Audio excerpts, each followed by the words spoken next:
Welcome to Hospitality Insights. My name is Sam-Erik Ruttmann, and a warm welcome. We have a great show today.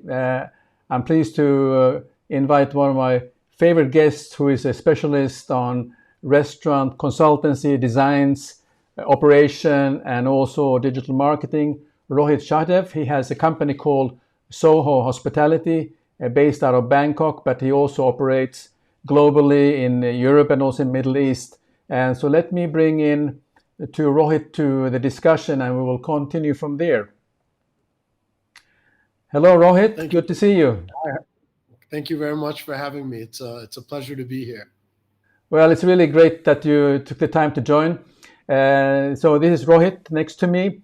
I'd like to first, before we start the discussion, to encourage anyone who is watching us from around the world that to let you know that we are partnered for this show by Malta Hotel and Restaurant Association, Mediterranean Tourism Foundation, and a portal called Winning, which is winning.travel is the website. So could you write in the comments for any of the viewers that winning.travel and no, winning.training, winning.training, and that's where you can see about all kinds of online courses that the Winning portal provides, particularly focusing on training for hospitality staff, associates, and also leadership, and any hoteliers who want to brush up their skill.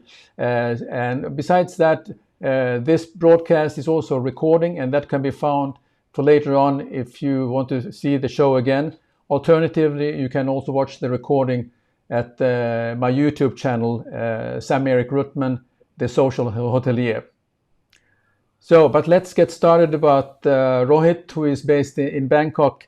I have a lot of things I want to talk to you about, but considering the limit of time, one of the things that, of course, I was just watching the news in Europe about France, and also in Central Europe, and on Malta for that matter, where there's no flights coming in. Basically, there's a lockdown, and obviously the first things that will happen are restaurants will have a really difficult time, and obviously it's a question of survival. So could you share your views about how things have changed once you have high revenues and you could hide multitude of sins? How is the reality now? What are the things that the restaurants should be focusing on until can get back on their feet? Well, the first thing, at the end of the day, it's not customers that drive our business; it's the numbers that drive the business. And so it's very, very important, as in every business, to really understand how you're going to preserve liquidity.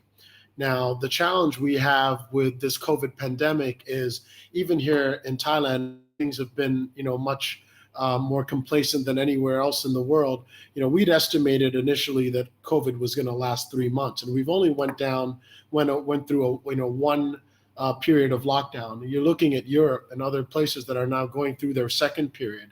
Cases are rising, so it's very the situation is very complex, and it's very difficult to assess, when things are going to get better.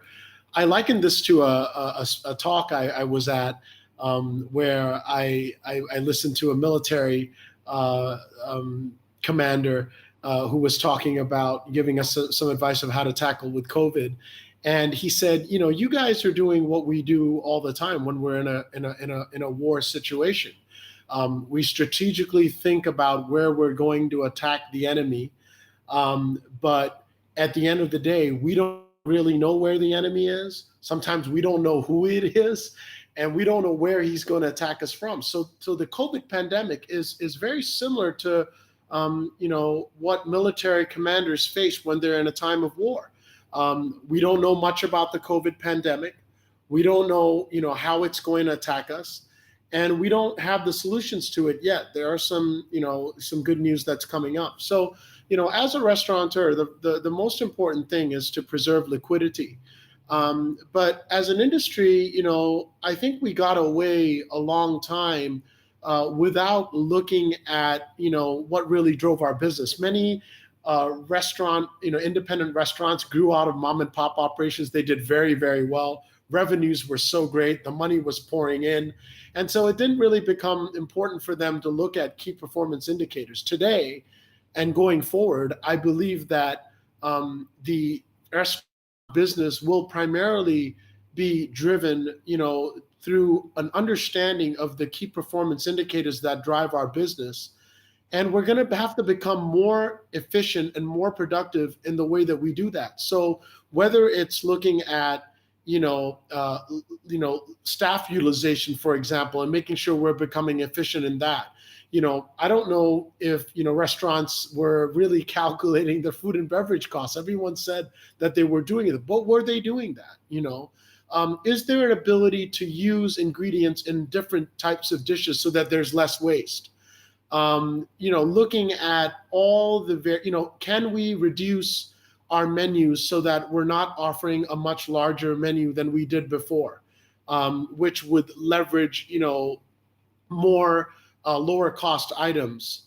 Are we looking at what sells, what sells, what doesn't sell? Are we looking at, in a delivery environment, which of our foods on our menu are better suited towards delivery? Right? If you're going to sell something that, if you're going to sell, prawns, grilled prawns, for example, that once the delivery guys come and pick that up, there's a quality issue because it's not from the oven to the table. So we need to be concerned about those kinds of things because we want to make sure we can maintain the quality of our food when it leaves our restaurant and arrives on the plates of our customers, at their homes, for example. So there's a lot of implications today. I think that, delivery is one of the big ways to survive. It's the only way to survive. At a high cost. But that means going to your delivery providers if you have the strength. If we're a multi-restaurant group, so we have a little bit of pull to go to the delivery guys and say, hey, it's COVID. You need to be more fair to your merchants who are supporting your business. And going forward from COVID, it needs to be win-win. And that's what we're preaching to the industry today, that COVID should have taught us going forward in terms of values, that we need to find win-win relationships. And whether it's our suppliers, our customers, or our third-party delivery providers, whoever it is, we need to find those win-win type relationships in order to make it work. And one of the things we did, we have a pizza brand called Soho Pizza. We have 6 outlets. We realized that eventually we had to run our own delivery business because paying the 20 or 25 or 30%, some people are paying 35% of their, revenues to, these delivery providers was not going to work in the long term. So we started our own delivery because we knew that it was going to be difficult from a behavior perspective to get people to leave those apps where they can order at a click of a button from many restaurants. But we also knew that it wasn't going to provide for us over the long term. So we set up our own delivery platform. And, you move from the business of being in food to the business of logistics. And that's what's happened to our industry. And that's really, really challenging. So, I would say that we need to look at all the different facets of our business. We need to become more financially driven. We need to be more KPI driven, and we need to become more creative going forward. Yeah. I mean, if you're looking at the cost of running a restaurant, not only do you have your maybe the 30% food and beverage cost, you have your staffing cost, and then if you on top of it, then you have your rent if you don't own the business, the place, and then you have the commission you have to pay the delivery. So it's really hard to see a margin how to make it work. But what are the things that you see are things that a nimble operation? What are the sort of the tech issues? Because you have some tech background. Things that you would recommend and suggest are what you see that they could look at moving forward and with their business. So traditionally, if you looked at hospitality as an industry, you'll see that, the industry was always a laggard when it came to innovation. And today you look at the F&B and what happened to the hospitality industry. They got hit by OTAs. And the OTAs hit them so hard that there's no going back. And the OTAs today compromise a significant portion of the demographic of business that's coming in from the distribution channels that come to a hotel. The same thing happened to the restaurant industry. We didn't innovate, and we got hit by third-party delivery. And they are becoming a huge aspect of our business going forward. So traditionally, we have not embraced technology as an industry. And one of the challenges of our industry that's happened is that all of us have POSs, but the POS don't talk to the table management. The table management doesn't talk to the reservation management. The POS doesn't connect to the CRM platform. It doesn't connect to the loyalty. I believe that while things are slow right now, the only way we're going to win customers when things come back is that we know our customers well. We got to understand and be able to personalize that experience, because customers don't need to go out anymore. They can get the food coming to them, So what are you going to do to lure customers to come out? And I think that personalization is going to be key. Now, personalization is a human-centric task. It's enabled by humans providing a personalized service. But it can also be enabled by tech, because tech is an enabler in that sense. Tech won't provide the service, but the tech will tell you that Sam-Erik has spent this much at my restaurant. He comes on these days. He loves a Hendrick's tonic. He's a vegetarian. He is, and the more data we gather about Sam, the next time Sam comes to dine to our restaurant, we can really improve and use that enabler as technology to provide Sam a better personalized service. So tech is the enabler for us to be able to do better at collecting data, because we've had access to data for the longest time. But you go to a restaurant and you ask them what they know about their customers, and they have only their phone number and their email address. Yeah. And it's true. You go to talk to, and because we as an industry, we've not been provided the tools from the tech industry, and neither have we been able to go out there and create the tools, because we lack the knowledge and the know-how. But going forward, I believe the restaurant business will become a tech-enabled business. I'm seeing a significant amount of innovation come into the industry, and so there's a lot of that's happening today. I'm seeing tools where you can also take a customer. So we have a tool that we use where we can take customer feedback forms that they fill at our restaurant. We can set preset KPIs thresholds that we expect from those reviews. And if they give any reviews anywhere below those thresholds, we get alerts. So I'll get an alert if it's really bad. I want to see those alerts as well. My managers will get an alert, and the COOs get an alert. And that way we can implement service recovery right away, as opposed to waiting. Because when somebody has a bad delivery, he's already, upset. And what happens is he's unable to get hold of, the restaurants right away to make that complaint, because the third-party delivery guys want you to make the complaint directly to them, and they're terrible at customer service.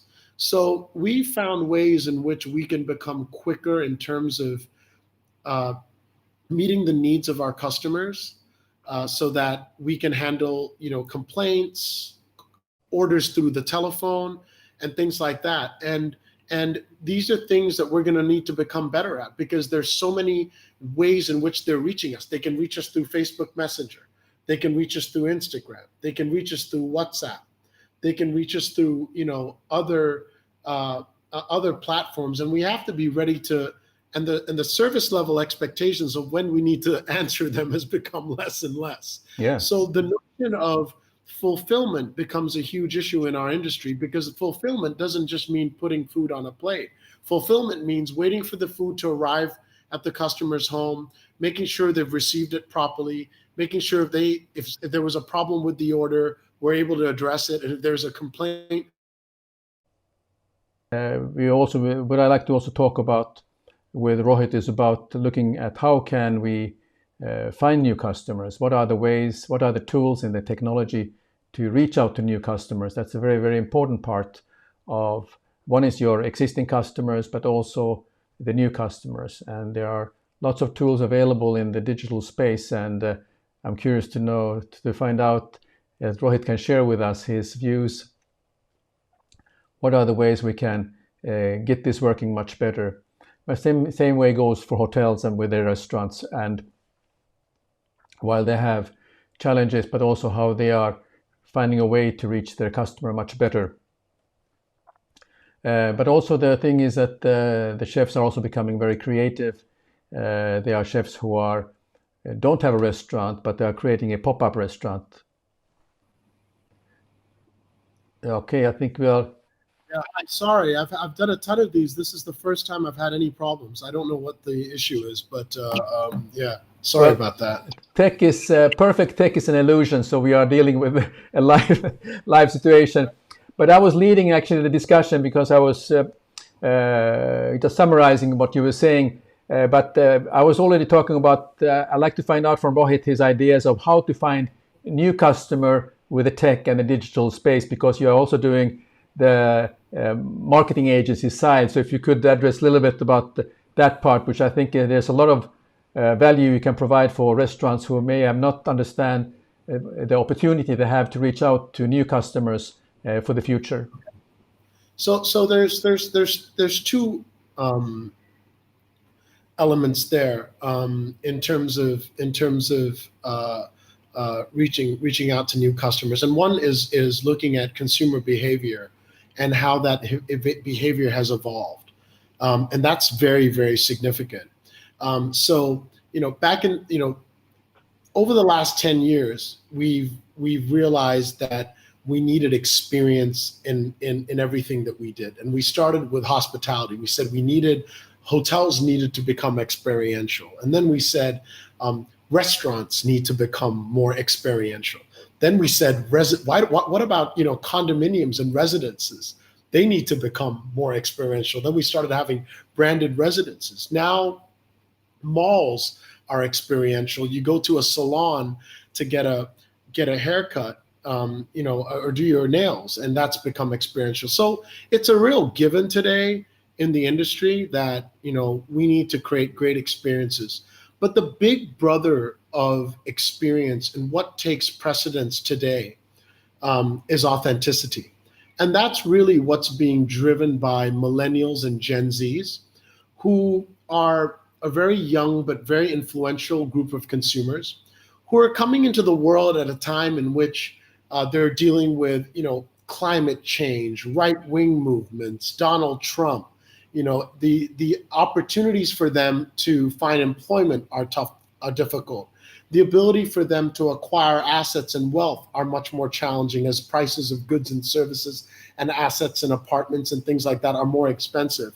And they have been the consumer demographic that has led us from, moving from, experience to authenticity. So what does that really mean? So there was a survey done recently where millennials and Gen Zs were asked, what was it that they wanted to see out of their brands? And they said that they wanted to see more information about, what brands, how brands were engaging in a sense of purpose. How were brands going to make their lives better? So it's not just about Soho Hospitality making great food and serving restaurants, but what is Soho Hospitality going to do to make the planet better, to do whatever we would to have a sense of purpose. The second thing they said is that in terms of authenticity, they wanted to see brands being represented by real people and not celebrities. So it's great to have Brad Pitt, hold an iPhone and say, I'm Brad Pitt, use an iPhone. But wouldn't it be better if we had that brand represented by somebody who is just a normal person like us and likes the phone because it's got normal, usual, normal features that another human being would use? And then they said they wanted to see more things about like what was the brand doing behind the scenes in terms of engagement. So today, what takes center stage is authenticity. And it's about delivering a genuine service. It's about making sure if you're going to serve, that pad thai, it's the pad thai you're going to serve that has the same ingredients as you would get on the streets of Bangkok. And it's really about being real, being genuine, when you're dealing with your customers, because today the other whole notion is that there's a lot of fake stuff going around. We don't even know what's real anymore. So my father, who's an 81-year-old man, the other day posted something on a chat with my nieces, and I hadn't even looked at what my dad posted, and all my nieces came out and said, "Nana, that's fake. Don't post that. I hope you didn't share it with anyone." So there's that whole notion of today where we're almost having to question whether something is real or not. And so the future and the big brother of experience is authenticity. And that is a huge thing. Whether you're a restaurant brand, a hotel brand, or whatever, I would say one of the key messages from a marketing standpoint is really making sure that we can deliver that brand or that experience with authenticity. Yeah, I like what you said about that.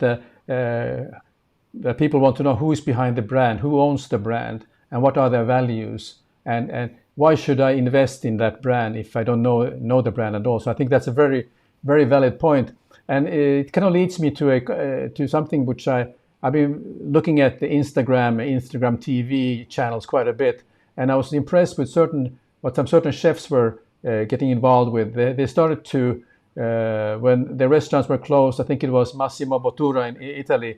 He started to do from his kitchen, with his wife was next to him and his son, and he was starting to cook sort of the lunch and explain it to everyone and having a live discussion with his tens of thousands of viewers, of course, about what he was cooking, and it was about the everyday discussion. And I'm told that whenever you go to a restaurant where he's working, he has a tendency to go out and talk to his clients or his customers and having the same discussion as he had online. I mean, that's a lesson to be learned about anyone, that when you talk about the authentic experience and carrying it over then to the digital space, that's a very powerful message you can do. Definitely. Yeah. The other, I think a lot of these fine dining restaurants, that's one of the things I said a long time ago. I called the death of the fine dining, and it's true. I'm seeing it here. The chef Garima, who owns Ga, she was best chef at Asia's 50 best restaurants last year. She was the best won the best female chef award. She had a fine dining restaurant called Ga. Today, she's opening an Indian canteen. It's called a canteen. It's not opened yet, but it's going to be nowhere near fine dining. So all these chefs who were in the traditional fine dining game, some of them never even embraced technology and Facebook because they didn't need to do it. They felt that this was a game for the social dining, casual dining restaurants, fast food guys. They didn't need to have a conversation using technology with their customers. I'm seeing all these brands drop their prices and they're leveraging technology because they've been hit really, really hard. So seeing that these chefs are being creative, I think it's fantastic, but the pandemic has hit the reset button on the entire industry and also hit a reset button mostly on the fine dining industry, which has taken the biggest hit. And, I expect that to stay. Some of these fine dining restaurants may get into casual social dining and they may never get back. I mean, Rene Redzepi turned Noma into a burger joint, charging $18 burgers. That's a nice burger. Well, yeah. It's. I'm sure it was a great burger. I wish if I could get out of Bangkok and not be stuck here, I would go and try one of those. But you have to be creative. You have to trial and error. And I think the other thing, coming back to what we were talking about before in terms of behavior, there was a study done by McKinsey, and this is another thing I want to leave with, from a behavior standpoint, marketing standpoint. There was a study done by McKinsey which showed that before COVID, it was 60% of people dining out, and 40% dining at home. They said post-COVID, it was 45% dining at home and 55 dining out. Sorry, 55% dining at home and 45 dining out. And they said that even though the COVID pandemic would go away, they thought that dining at home, the percentage that there would be a loss of dining out revenues from people who just are enjoying dining at home, saving money, enjoying inviting their friends to come home. And just that behavioral change because of the COVID pandemic would be here to stay post-COVID. They said that that would be a $50 billion loss to the US dining industry. So how does that affect behavior? The definition of dining today is staying home, getting your phone, choosing your favorite restaurant, and having that restaurant come to you. So what is dining out? Dining out is entertainment. Restaurants are going to have an entertainment value to what they offer so that they can get me out of my pajamas into some nice clothes and want me to go out. You're going to need more than just food, beverage, a nice ambience and service to get people to go out. And the answer to that $50 billion loss is what I call dining as entertainment. Yeah. That's another behavioral shift I see in the market. Sure. Now, for all the viewers, if you enjoy the show, and please put in some comments or questions for Rohit. I think he would appreciate any comments, or even we love the social currency as a thumbs up that we know that you are joining us, but also that you write in where you are viewing from. I think it would be interesting to know from what town or from what country you are viewing us today. Now, you have a chance to know more about these things if you go to one of our partners, who is called the Winning Travel. That's Winning Training. So that's the portal Winning Training, where you can learn more about different online courses. These are also for restaurant employees, for people who want to learn more about hospitality. But what today we have from Rohit is more of a masterclass on the high level, which you learn about how he has seen the restaurant scene developing and also the trends moving forward. And you mentioned about the fine dining is dying, and I think I see some of that. And one of the things what I have noticed is that there are chefs who do not have a kitchen anymore of their own, or they don't have a restaurant of their own, but they're putting in a pop-up restaurant, a pop-up event in somebody else's restaurant for maybe the weekend. And the way it's promoted now is through the food bloggers, who are then soliciting this idea to their followers, and that's how they are booking maybe a 2-day event in one particular restaurant with this one particular chef. But of course, he is well known in the industry, and so that is something I haven't seen before in Finland. But that's something which is very popular nowadays. Have you seen any of that at wherever you are? Sure. So we have a Cuban bar called Havana Social, and every Wednesday we do a takeover. We invite it's a cocktail bar, and every Wednesday we invite one of the Asia 50 best bars in Bangkok. There's several of them, and other well-known mixologists. We invite them to come to our bar, and from 8 p.m. to midnight, we serve their drinks. We charge the customer for their drinks at our bar, and it's called a takeover. And I think, whether you call it a pop-up or a takeover, the reset button made a lot of people drop their egos about what can be done and what can't be done in the industry. And I think we also realized that, at least from my perspective as a company that's in this business, I'm happy to help somebody as well as help myself.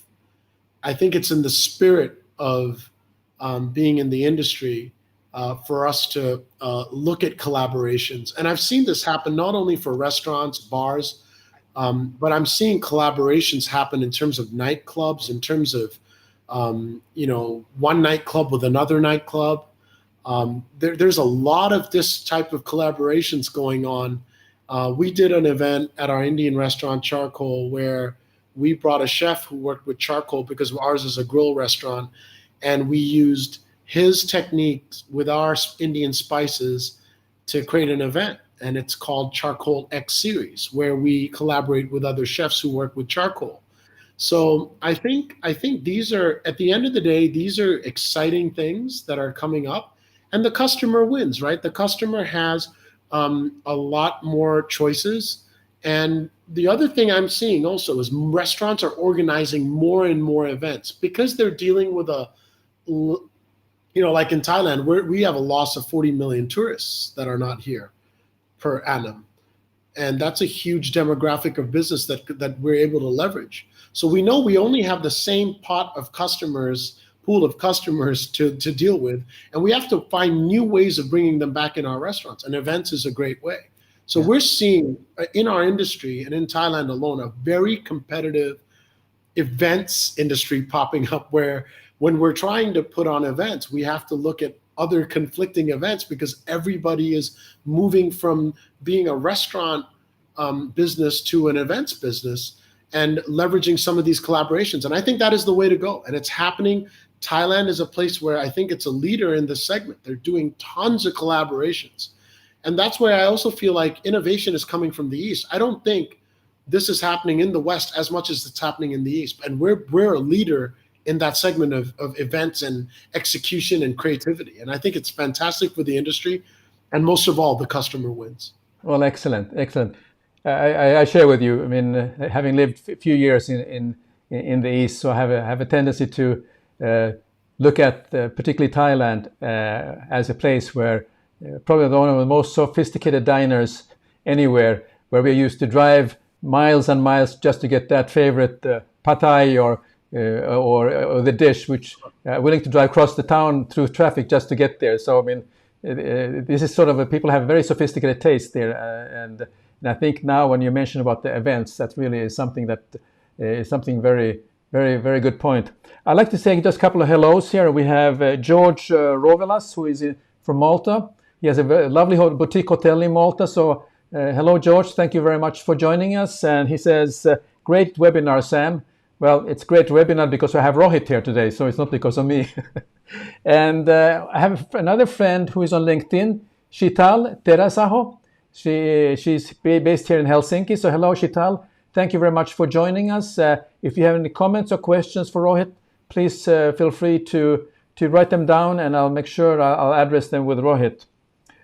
You talked about the fine dining is dying, and I'm sure that raised a lot of eyebrows in some certain circles, but let's talk about the smart casual dining, the way things which are happening. How do you see it, particularly with your different brands, and where do you see the future with that smart casual dining?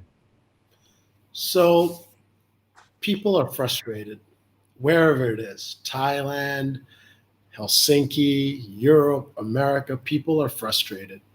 They're tired of the pandemic. We just found out it was 1 year ago yesterday that the first person died from the COVID pandemic.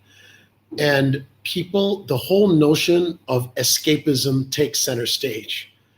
So the reason I said fine dining is dead, this is no disrespect to the amazing fine dining chefs out there. The fine dining industry will stay, but it's taken the biggest hit. Some of it won't come back because the behavior of the chefs who are doing fine dining will change. It may be monetary reasons that they change, cash flow constraints. It may be because they see a sweet spot elsewhere. But I do believe the impact on the fine dining industry will be severe, and a lot of it will be to stay.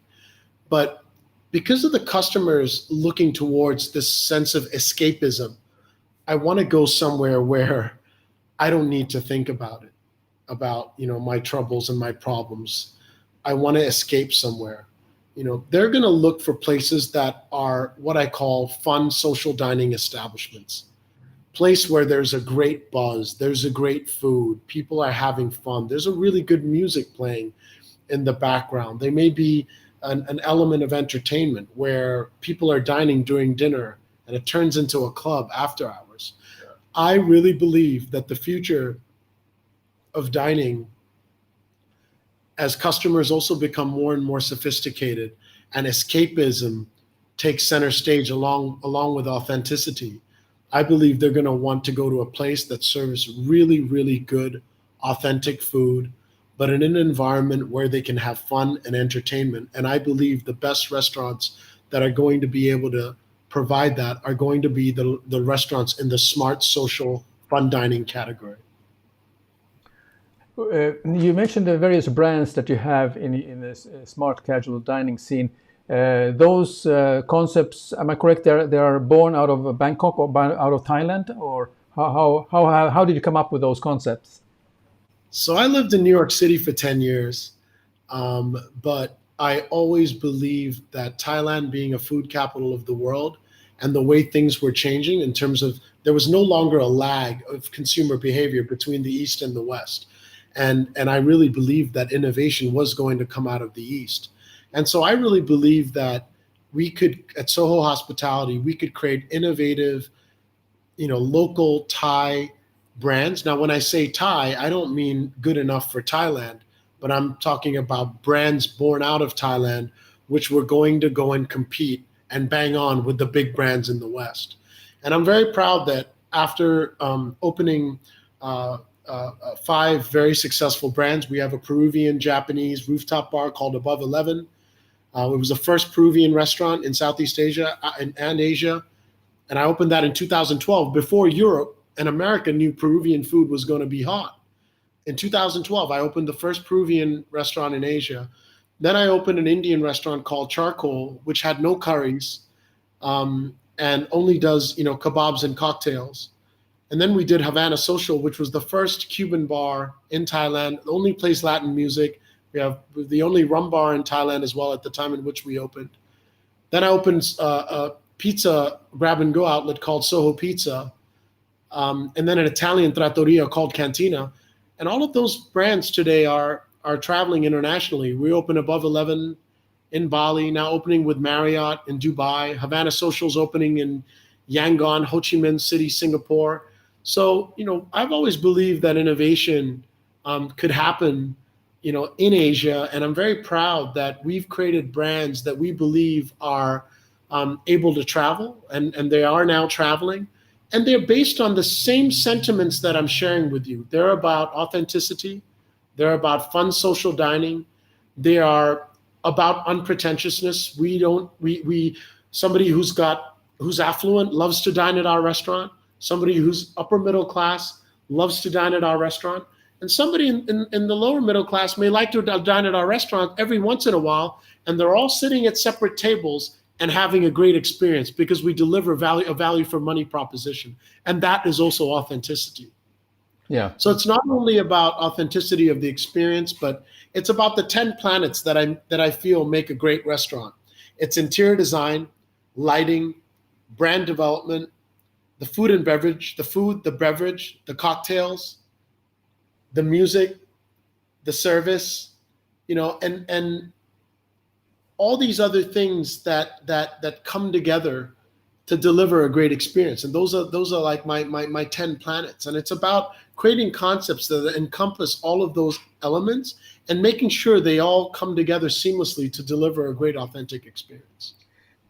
As a concept creator, is that something you're dreaming over a glass of wine in the privacy of your home, or are you looking around what's going on and collecting those vibes and then formulate put the magic cocktail together, which becomes the concept? Can you describe a little bit how you work when you develop concepts?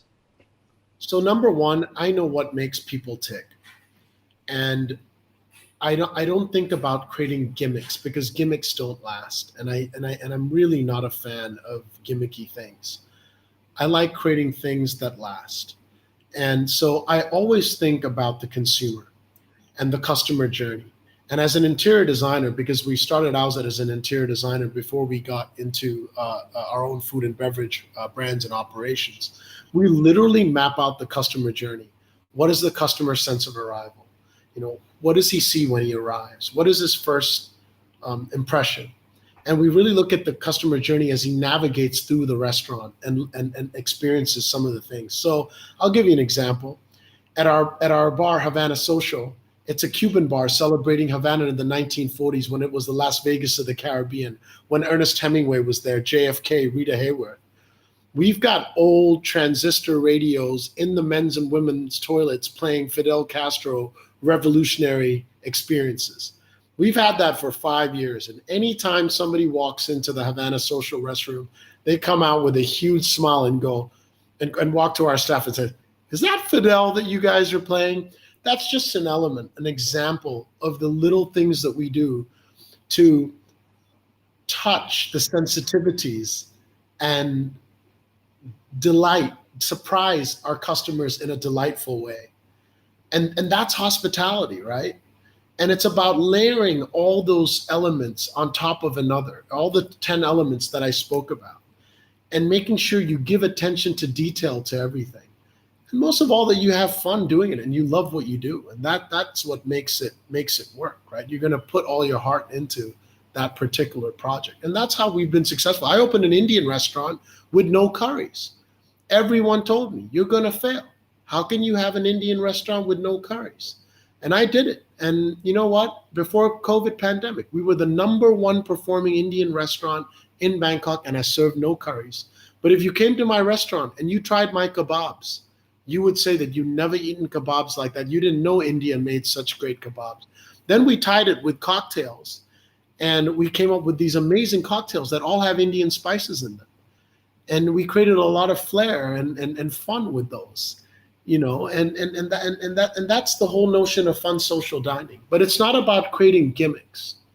I hate gimmicks. They don't last. They're silly. You laugh for 1 second. The second time you see it, it's already over. I don't believe in that. I believe in creating things that last. Yeah, you're right. I mean, I think that anecdote you talked about of the Cuban bar and those things that you put in there are something that people remember. If they remember a few things about the place, might be just small things that are creating that memorable experience. And it doesn't have to be the human interaction even. It can be just some small thing that makes a difference. And it's not gimmicky. It's just something that touched them for that moment or that evening when they were there. And I think, but the one thing I don't want to shy away from, because I think this is really important. There's a lot of new schools of thoughts who say, oh, food's not important anymore. People are going to restaurants because they want to see other people. They like the ambience. The music is good. I'm very old school from that perspective. If the food is not good, I don't care how beautiful the women are at that restaurant. I will not go back. Yeah. The food and the service are not good. I will not go back. So we have to remember